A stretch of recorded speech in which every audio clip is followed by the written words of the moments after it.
ਦੋਸੇ ਪੁੱਤਰ ਨੂੰ ਮਾਰਨ ਵਾਲੇ ਅੱਲਾ ਤੁਹਾਡਾ ਕੱਖ ਨਾ ਰਹੇ। ਅੱਲਾ ਮੇਰੇ ਪੁੱਤਰ ਨੂੰ ਮਾਰਿਆ ਜੇ। ਮੇਰੇ ਪੁੱਤਰ ਇਹ ਆਖਿਆ ਮੈਂ ਠੀਕ ਨੇ आमी मैं शरबत ले आवा। मेरा बेटा शरबत लैन गया, मेरा पुत्र मुक के घर आ गया। 4 फायर लगे और इन 4 फायरों के दौरान वो मोटरसाइकिल से गिर पड़ा। जब वो गिर पड़ा तो उस पर 6 या 7 फायर किए गए गिरे पर। तो मैं पहला जो बैठे थे मैं पहुँचा तो मेरा हौसला नहीं से पैदा कि मैं अपने प्यारे बेटे लाश भी वे। अस्सलामुअलैकुम, आप देख रहे हैं दस्तक टीवी। मेरा नाम तय्यब मुआविया औलख है। गली मोहल्लों से लेकर काम करने वाली जगह तक मामूली तू तकरार कहीं भी हो सकती है। अक्सर लोग तो मामूली तू तकरार को भूल जाते हैं, नज़रअंदाज कर देते हैं, लेकिन कुछ लोग मामूली तू तकरार को उस वक्त तक नहीं भूलते जब तक उनकी झूठी अना को तस्कीन ना मिल सके। ऐसा ही एक वाक़या पेश आया है गुजरांवाला के इलाका किला दीदार सिंह में, जहाँ पर मामूली तू तकरार की वजह से गोलियां चल गई हैं, जिसकी वजह से हमाद कैसर नामी नौजवान मौत की घाट उतार दिया गया है। हम इस वक्त हमाद कैसर के घर में मौजूद हैं। लवाहिकीन के पास चलते हैं, जानने की कोशिश करते हैं कि हमाद और मुल्ज़म के दरमियान मामूली तू तकरार क्या हुई थी, कब हुई थी और हमाद को कब और कैसे मौत की घाट उतारा गया है। लवाहिकीन के पास चलते हैं। इस वक्त मकतूल हमाद की वालिदा हमारे साथ मौजूद हैं। माओं को बेटों के साथ बड़ा प्यार होता है और छोटा बेटा जो घर का कफ़ील हो, जो बाहर अंदर निकलता हो, जो सारे मामलात को देखता हो, फिर उस बेटे को कत्ल कर दिया जाए तो माओं पर क्या बीतती है। माँ हमारे साथ मौजूद हैं, इनसे बात कर लेते हैं। माँ जी, बहुत बड़ा सदमा है, अल्लाह पाक आपको सब्र दे। बताइएगा हमाद को किस वजह से किया गया है? मेरे बेटे का कोई कसूर नहीं सी, बगैर वजह तो मेरा बेटे नू मारिया गया है। इत्थों मेरा बेटा काम पिया करांदा गया वे तो किलियों दवा लैन गया तो उत्थे ही मेरे पुत्र नू उन्हें मार लिया वे।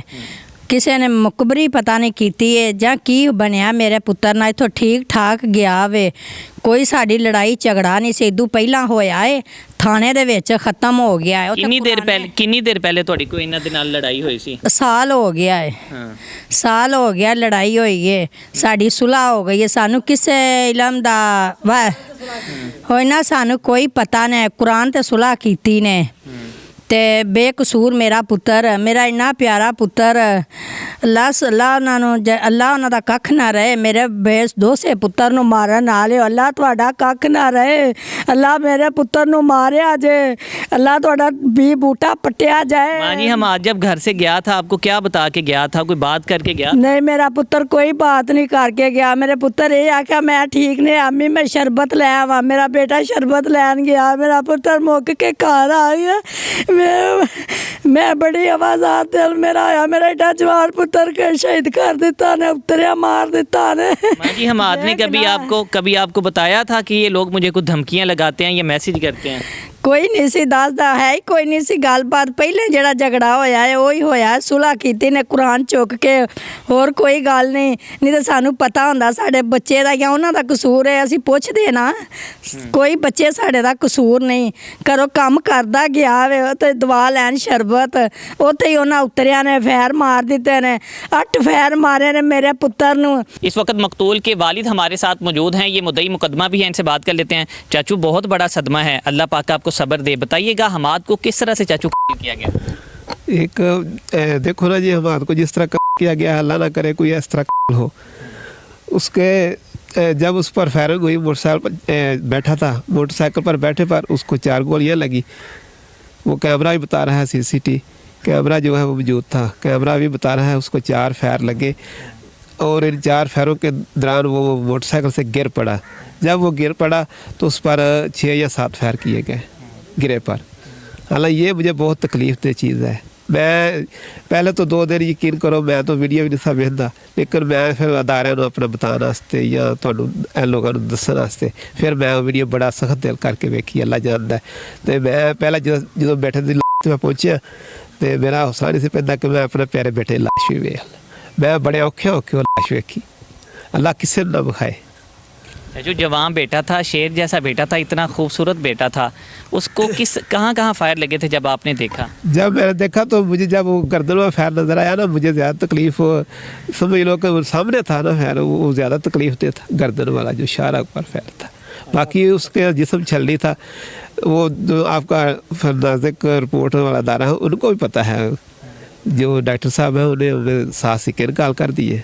चाचू देखें 11 फायर आप बता रहे हैं, इतने फायर वजह क्या बनी, किस वजह से ये मुलजम जो है वो सफाक दरिंदा बन गया, किस वजह से उसने सफाकियत की इंतहा ਮੁਜਰਮ कर ਜੋ ਹੈ ਨਾ ਜੀ ਮੁਜਰਮ ਤਾਂ ਕਦੇ ਤੁਸੀਂ ਵੇਖੋ ਨਾ ਤਾਂ ਹੈ ਹੀ ਦਰਿੰਦਾ ਹੈ। ਤੁਸੀਂ ਵੇਖੋ ਨਾ ਹਜੇ ਤਿੱਕਰ ਵੀ ਉਹ ਆਪਣਾ ਉਹਦੇ ਤੁਸੀਂ ਸਟੇਟਸ ਵੇਖੋ ਜਾਂ ਜੋ ਵੀ ਆਪਣਾ ਅਸਲਾ ਲਹਿਰਾਉਂਦਾ ਉਸ ਤੇ ਆਮ ਸਟੇਟਸ ਉਹਦੇ ਮੈਂ ਵੇਖਣ ਪਹਿਲਾਂ ਤਾਂ ਮੈਂ ਇਹਨਾਂ ਚੀਜ਼ਾਂ ਇੰਨੇ ਸਭ ਆਉਂਦਾ ਕਿਉਂਕਿ ਮੈਂ एक समय एक सादा एक शरीफ इंसान से मैं सादा मोबाइल इस्तेमाल करना।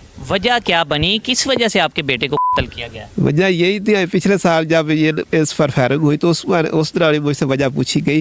मैंने कहा हमारी इनके साथ कोई लड़ाई कोई झगड़ा साबित नहीं हुआ, आज तक कोई FIR हमारे खिलाफ हो ऐसा नहीं है किसी थाने में भी। वजह यही है कि ये हमारे महल्लेदार थे, बच्चे जब एक उम्र होते हैं तो लड़ाई झगड़ा हो ही जाता है, ऐसी कोई बात नहीं कि जिस पर इतना कदम उठाया जाए। लेकिन जब इनके दिल में रजिश पालती गई, लोग ज़ाहिर है हमारे माशरे में लोग जो है वो कहते हैं कि आप हार गया या वो हार गया। नहीं, एक साल जब पहले आपकी लड़ाई हुई तो उस बात की आपने कोई FIR इंदराज करवाया था कहीं पुलिस? बिल्कुल FIR उससे देर ही दर्ज हुई सी जिस जगह ते वाक़या होया सी ਉੱਥੇ ਬਕਾਇਦਾ ਅਸੀਂ FIR ਦਰਜ ਕਰਵਾਈ ਸੀ। ਮੁਲਜ਼ਮ ਵੀ ਸਨ ਉਸ ਦਿਨ 2-4 ਜਿਹੜੇ ਵੀ ਸਨ। ਤੇ ਫਿਰ ਸਾਡੇ ਪਿੰਡ ਦੇ ਜਿਹੜੇ ਆਪਣਾ ਗਾਉਂ ਦੇ ਲੋਕ ਨੇ ਇਹਨਾਂ ਸਾਨੂੰ ਇਕੱਠਿਆਂ ਕਰਕੇ ਆਖਿਆ ਗੱਲ ਇਹ ਵੇ ਕਿ ਇਹਨਾਂ ਚੀਜ਼ਾਂ ਦੀ ਕੋਈ ਫਾਇਦਾ ਨਹੀਂ ਤੇ ਤੁਸੀਂ ਇਹ ਕਰੋ ਸੁਲਹਨਾਮਾ ਕਰ ਲਓ, FIR ਜਿਹੜੀ ਹੈ ਉਹ ਜ਼ਾਇਆ ਹੋ ਜਾਏਗੀ, FIR ਖਤਮ ਹੋ ਜਾएगी। चलो मैं भी समझा कि अच्छी बात यही है कि इन चीज़ों से बचा जाए। हालांकि फायरिंग हुई है ऊपर सीधे उसने फायर किए मुआवजाना तौर पर बचा, लेकिन समझ लो कि मैं ही इस चीज़ से आया कि भी अल्लाह सानू बचा लवे। मकतूल के बड़े भाई हमारे साथ मौजूद हैं, इनसे बात कर लेते हैं। भाईजान, भाइयों को बड़े प्यारे होते हैं, यकीनन आपका छोटा भाई था, आपने बड़े नाज नखरों से पाला होगा, उसको कर दिया गया है, आपको किस तरह से पता चला था कि आपके भाई को कत्ल किया गया? मुझे किसी दोस्त ने कॉल की और उनसे बताया कि आपके भाई को गोली लग गई है किला दीदार सिंह में। वो काम के सिलसिले में गया था वहाँ, वो सामान लेने के लिए मेडिसन वगैरह, उसके आते हुए से कत्ल कर दिया रास्ते में रियाज होटल के पास। क्या वजह थी? ये जो मुखालिफ था, जो मुलज़म था, इसके साथ आपके भाई का क्या तनाज़ा चल रहा था? किस वजह से उसने इतनी ज़्यादा गोलियां बरसाई हैं? तनाज़ा देखो कोई भी नहीं था। वो पहले माद जो है वो आपस छोटे थे, वो लड़ पड़े आपस खेलते खेलते वैसे ही। तो उसके बावजूद उन्होंने हमारे गांव में उसने माद को फायर लगाए और वो बच गया। उसके बावजूद गांव में GTM ने FIR कराई। उसके बाद उन्होंने हमारी सुलह करवा दी। पंचायत होती है गांव में, उन्होंने सुलह करवा दी। उसके बावजूद भी वो बाहर चला गया। सामा हुन अब राख होंदा है ते डैंकर बहुत बड़ा, वो लोगों को बाहर खड़ता है, लेके जाता है और लेके आता है। आप भी ऐसे ही करता है। और इसके बावजूद हमाद भाई को उसने बहुत बेदर्दी के साथ कत्ल किया। आपके भाई की जब सुलह हो गई थी, मतलब आप लोगों की जब गुज़िश्ता साल दिसंबर में लड़ाई हुई, सुलह हो गई, तो आपके भाई ज़ाहिर है छोटा था, उसने आपको कभी बताया था कि मुझे दोबारा से ये मुलज़म धमकियाँ लगाता है? नहीं, उसने हमें नहीं बताया। वो उसके वैसे हमें महसूस होता था कि इसे कोई तंग कर रहा है, हट कर रहा है, इसलिए उससे हम पूछा भी, उसने नहीं बताया हमें कि ऐसी हम समझते हैं कि सुलह हो गई है उनके साथ हमारी। भाई भाइयों से बड़ा प्यार करते हैं, आपका भाई भी आपसे बड़ा प्यार करता होगा, तो आपका भाई अब इस दुनिया में नहीं रहा, क्या कहेंगे? हम यही कहते हैं कि हमें इंसाफ चाहिए, हमें कातिल चाहिए उसका, और कोई मुतालबा नहीं हमारा है।